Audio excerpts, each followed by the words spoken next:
Everyone, welcome back to my channel, and for today's video guys, andito tayo sa Barangay Paligawan, Silang, Cavite. And right now it's around, I think it's 1 PM. And meron tayo ditong last one lot. Ito lang siya, alang Barangay Road guys. Pag diniretso nyo to, going to Silang Bayan, meron din daan to Santa Rosa, Tagaytay Road, going to Calax if you're from Manila. Pag diniretso nyo to guys, ayan, diretso nyo to going to Tagaytay Starbucks or Rotonda, around 10 to 15 minutes. Pero kung maraming mga fiesta or 20 minutes mahigit. Ayan. So ito yung property guys, gated siya. Ayan. So last 300 square meter na lang siya, and pwede nyo natayuan ang inyong dream house or gusto nyo siya gawin na bakudan, rest house, depende sa inyo. So ang terms is 7,000 per square meter siya, no? Subject for increase na siya next month. Naka-promo price siya for this month. Last one lot 7,000 per square meter. Terms is 50% down payment, tapos 10% discount nun, and then the remaining 50% is 2 years to pay, 0% interest. Tapos dito guys, pagka down nyo, pwede nyo na siyang bakuran o pagawa ng bahay kasi 50% payment na siya. And ayan na yung electricity, ayan. Yan yung sa Meralco, meron ding water, tapos meron na ditong 5G signal. So ayan, pakita ko sa inyo. Accessible siya by motorcycle or car, very big concrete roads. Ayan. So yeah, pasukin natin. Alright. So itong mga nakita nyo dyan, sold na yan lahat. Alright. So yan, may mga client na nagpabakod. Yan. 300 square meter, ganito kalaki sample. Yung lot na last one, nandun lang. Andyan, no? Overlooking, no? So yeah, puntahan natin. Ayan siya guys. Ito yung sample ng 300 square meter para di kayo or ma-visualize nyo kung gaano siya kalaki. Ayan, ganyan. Yan po yung 300 square meter. Yan. Yan yung isang client na nagpabakod. Alright. Ito, dala ko yung drone. So I think para mas ma-appreciate nyo muna yung property, makita nyo kung gaano siya kalapit sa Tagaytay. And ngayon guys, 1 PM guys, yung tanghali tapat, napakahangin. As in, damang-daman nyo naman.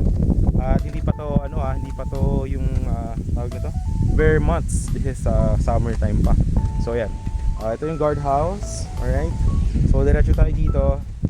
I will show you the drone shot in 3, 2, 1 habang naglalakad ako papunta doon sa may lab. In here.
So yan guys, nakita nyo naman yung drone shot. Ito yung linya ng tubig, ayan. So lahat to guys is may drainage. Ang concrete roads napakalaki, kasya dalawang SUV, no? So ayan, pakita, ayan, may mga drainage yan lahat, no? So wala na ibang available na lote. Ito na lang ipapakita ko sa inyo, last one lot. So ayan, galagyan pa to ng sidewalk, di pa tapos. Ayan, napakaganda, di ba? So if you are looking for a retirement lot, I definitely advise this one. And ang maganda rito guys is yan, nandiyan na yung 5G signal. Meron din naman dyan nakakonect yung kapitbahay sa harap. Nakakonect siya sa Globe fiber, kaya mabilis. So yan, ikutin natin para ma-visualize nyo. Napakataba ng lupa, napakatahimik dito guys, no?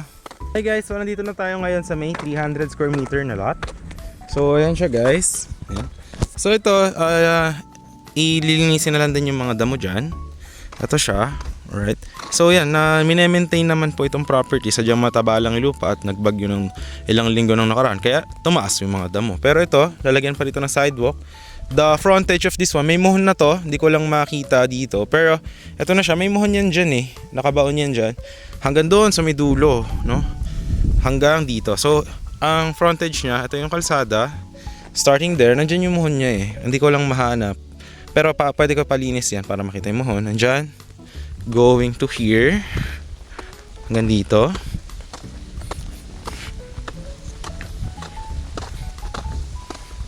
Yan, nandito yung isang muhon eh. Yan, nandyan.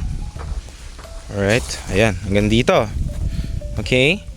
Tapos yan yung view. Pag na-clear out mo to guys, overlooking to. Kung nakita nyo sa drone shot, nilagay ko dyan kung nasan yung location mismo ng lot. Tapos meron pa yung bakod sa likod. Kaya napakaganda dahil overlooking. Pag ito nilinis dito, tanggal lahat ng damo. Makikita nyo kung gaano kaganda yung view doon. Which is nakita nyo sa drone shot. Napakalaki ng kalsada. Ayan no, di ba? So yeah, para makita nyo, papakita ko sa inyo yung bakod. Ayan. Actually, dito lang yung bakod. Pakita ko sa inyo guys. So ito yung likod ng lot guys. Ayan, nakikita nyo naman, babakod. Ayan. So yan, pag ganyan guys yung inyong likod. Ayan. So yan, meron yung bakod here. Yan, yung lote nyo is hanggang doon. So yan, napakaganda. Ang view dyan, overlooking yan, no? Wala na magiging kapitbahay dyan guys. As in bakod na lang. As in bakod na lang to. Ayan. Overlooking yan dyan. Hanggang doon. So 300 square meter guys. Napakalaki. So may free na kayo na bakod dito sa likod. Ayan o. As you could see here. Ayan. So actually, para makita nyo, akit tayo banda sa ano. Ayan. Alright. So ganyan yung lote. Pag ganyan. Hanggang doon. Ang laki kasi, no? Ang tataas na kasi nitong mga puno. Pero once na nag-maintain na ulit dito, pag natapos yung walls, makikita nyo kung gaano siya kaganda. And napakatahimik. Ayan. So yun guys, yung ating 300 square meter lot. Balik ulit tayo sa kalsada para makita nyo ulit. Ayan yung kalsada guys. Oh. Diba? Ayan yung Sami Roads. Ayan o. Oh, dyan. So yan, from there hanggang dito, pahaba yan. Tinatapos pa kasi. Undergoing construction pa. So yan, nakikita nyo. Ayan, tuloy-tuloy po yung gawa dito ng mga perimeter fence. So ayan ulit guys, nandyan yung kalsada. Ay yung perimeter fence. Hanggang dito, 300 square meter. Yan, napakahaba yan guys. Tingnan nyo. From here, hanggang doon. Tapos pahaba. Yan, ganyan. Tapos may bakod yun. Undergoing construction siya. So yun. Hanggang dyan yan guys. May muhon na yun dyan. So yan. Yan na yung ating property tour for this one guys. So this one is situated 520 meters above sea level. Silong lang tayo sa puno. Dahil itim tayo. Sayang yung ating gluta. Nag-gluta capsules tayo guys. So yan. Last one lot 300 square meter. 7,000 per square meter, 50% yung down payment with 10% discount ng 50%. Tapos yung remaining 50%, 2 years to pay, 0% interest. So yun, yun lang naman. Nakita nyo naman yung drone shot and anything. So yun, if you are interested, andyan yung Viber, WhatsApp ko. So ito guys, tsaka guys dito pagkagabi naghahamog po, even if you ask the locals. So yun lang guys, maraming salamat sa panonood. I hope you do enjoy this one and I hope that I could assist you on your dream lot na maganda to dahil mayroong guardhouse, may water, electricity, may drainage system, malaki ang concrete roads. And ayan guys, nakikita mo na, talagang gagamitin mo na lang kumbaga, or investment pwede rin. So yun lang guys, thanks for watching, see you in the next vlog, bye bye.